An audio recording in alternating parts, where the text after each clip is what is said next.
ओम नमो भगवते वासुदेवाय नमः। बोलो श्री हरि विष्णु भगवान की जय। राधे राधे, हरे कृष्ण। तो आइए जान लेते हैं परिवर्तनी एकादशी के बारे में। धार्मिक शास्त्रों के अनुसार आषाढ़ मास के शुक्ल पक्ष में भगवान विष्णु 4 मास के लिए योग निद्रा में गए हुए हैं। वहीं भाद्रपद के शुक्ल पक्ष की एकादशी के दिन करवट लेंगे, इसलिए इसे परिवर्तनी एकादशी के अलावा पद्मा एकादशी, जल झूलनी एकादशी जैसे नामों से भी जाना जाता है। माना जाता है कि इस दिन भगवान विष्णु की विधिवत पूजा करने से के साथ व्रत रखने से हर तरह के पापों से मुक्ति मिल जाती है और मोक्ष की प्राप्ति होती है। परिवर्तनी एकादशी के दिन भगवान विष्णु की विधि विधान से पूजा अर्चना करने से सभी प्रकार के पापों से मुक्ति मिलती है। आइए जानते हैं परिवर्तनी एकादशी कब मनाई जाएगी। तो भाद्रपद माह के शुक्ल पक्ष की एकादशी तिथि आरंभ होगी 13 सितंबर शुक्रवार रात्रि 10:30 बजे।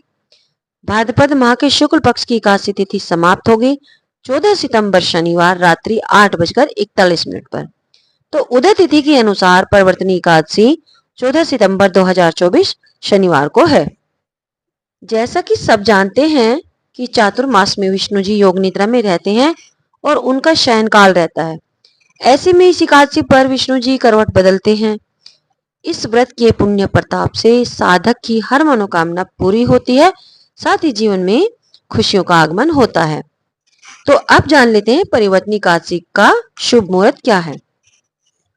पंचांग के अनुसार भाद्रपद माह के शुक्ल पक्ष की एकादशी 14 सितंबर 2024 को रात 8:41 तक रहेगी। एकादशी के दिन श्री हरि विष्णु की पूजा का मुहूर्त प्रातः 7:38 से प्रातः 9:11 तक रहेगा। उसके बाद जो है राहु काल शुरू हो जाएगा और राहु काल के समय में हमें कोई भी पूजा पाठ नहीं करना चाहिए। अब आपको बताते हैं परिवर्तनी एकादशी का पारण टाइम क्या है। तो परिवर्तनी एकादशी का व्रत पारण समय है 15 सितंबर रविवार सुबह 6:06 से 8:34 के बीच। तो इस बीच जो है ना आप अपने व्रत का पारण अवश्य करें। आइए अब जान लेते हैं परिवर्तनी एकादशी व्रत की विधि। परिवर्तनी एकादशी के दिन ब्रह्म मुहूर्त में उठकर सभी कामों से निवृत्त होकर स्नान आदि कर लें। इसके बाद साफ सुथरे वस्त्र धारण करके व्रत का संकल्प लें। भगवान विष्णु की पूजा आरंभ कर रहे हैं, सबसे पहले उन्हें पुस्तक के माध्यम से जल अर्पित करें। आप भगवान विष्णु को पीले रंग का चंदन और अक्षत लगाएं। अक्षत का उपयोग नहीं करना है, उसकी जगह आप तिलों का प्रयोग करें। सफेद तिल हो या काले तिल हो, आप इनमें से कुछ भी इस्तेमाल कर सकते हैं, क्योंकि एकादशी के दिन जो है चावल वर्जित माना गया है। भगवान विष्णु को फूल माला, तुलसी दल आदि चढ़ाएं। उसके बाद भगवान विष्णु को भोग लगाएं। घी का दीपक और धूप जलाकर भगवान विष्णु की एकादशी व्रत का पाठ करें। अगर हो सके तो अखंड दीपक भी अवश्य जलाएं। अगर आप 24 घंटे का अखंड दीपक नहीं जला सकते हैं तो रात्रि में अखंड दीपक अवश्य जलाएं और जागरण भी जरूर करें। अगर आप जागरण नहीं कर पाते हैं तो आपकी जो है अखंड ज्योत जगती रहेगी और आपको जो है जागरण का फल प्राप्त हो जाएगा। पाठ करने के बाद भगवान विष्णु का 40 मंत्र का जाप करने के बाद विधिवत तरीके से आरती करें। अंत में आपसे जो भूल चूक हो गई है उसके लिए आप माफी मांग लें। आइए अब जानते हैं परिवर्तनी एकादशी की व्रत कथा। भाद्रपद शुक्ल एकादशी की पौराणिक कथा। युधिष्ठिर कहने लगे कि हे भगवान, भाद्रपद शुक्ल एकादशी का क्या नाम है, इसकी विधि तथा इसका महत्तम कृपा करके कहिए।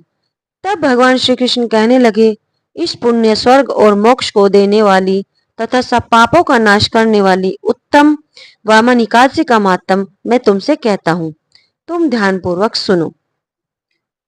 यह पद्मा परिवर्तनी एकादशी जयंती एकादशी भी कहलाती है। इसका यज्ञ करने से वाजपेय यज्ञ का फल मिलता है। पापियों के पाप नाश करने के लिए इससे बढ़कर कोई उपाय नहीं। जो मनुष्य एकादशी के दिन मेरी वामन रूप की पूजा करता है उसमें तीनों लोग पूज्य होते हैं। अतः मोक्ष की इच्छा करने वाले मनुष्य को व्रत अवश्य रखना चाहिए। जो कमल नयन भगवान का कमल से पूजन करते हैं वे अवश्य भगवान के समीप जाते हैं। जिसने भाद्रपद शुक्ल एकादशी को व्रत और पूजन किया उसने ब्रह्मा विष्णु सहित तीनों लोकों का पूजन किया। अतः हरिवासर अर्थात एकादशी का व्रत अवश्य करना चाहिए। इस दिन भगवान करवट लेते हैं, इसलिए इसको परिवर्तनी एकादशी भी कहते हैं। भगवान के वचन सुनकर युधिष्ठिर बोले कि भगवान, मुझे अति संदेह हो रहा है कि आप किस प्रकार सोते और करवट लेते हैं तथा किस तरह राजा बलि को बांधा और वामन रूप रखकर क्या क्या लीलाएं की। चातुर्मास के व्रत की क्या विधि है तथा आपके शयन करने पर मनुष्य का क्या कर्तव्य है, सो आप मुझसे विस्तार से कहिए। श्री कृष्ण कहने लगे कि हे राजन, अब आप सब पापों को नष्ट करने वाली तथा कथा का श्रवण करें। त्रेता युग में बलि नामक एक दैत्य था। वह मेरा परम भक्त था। विविध प्रकार के वेद सूक्तों से मेरा पूजन किया करता था और नित्य ही ब्राह्मणों का पूजन तथा यज्ञ का आयोजन करता था।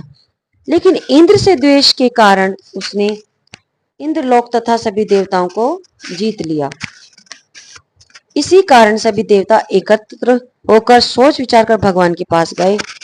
बृहस्पति सहित इंद्रादि देवता प्रभु के निकट जाकर और नतमस्तक होकर वेद मंत्रों द्वारा भगवान का पूजन और स्तुति करने लगे। अतः मैंने वामन रूप धारण करके पांचवा अवतार लिया और फिर अत्यंत तेजस्वी रूप से राजा बलि को जीत लिया। इतनी वार्ता सुनकर राजा युधिष्ठिर बोले कि हे राज जनार्दन, आपने वामन रूप धारण करके उस महाबली दैत्य को किस प्रकार जीता। श्री कृष्ण कहने लगे, मैंने वामन रूपधारी ब्रह्मचारी बलि से 3 पग भूमि की याचना करते हुए कहा, ये मुझको 3 लोक के समान है और हे राजन, यह तुमको अवश्य ही देनी होगी। राजा बलि ने इसे तुच्छ याचना समझकर 3 पग भूमि का संकल्प मुझको दे दिया और मैंने अपने त्रिविक्रम रूप को बढ़ाकर यहाँ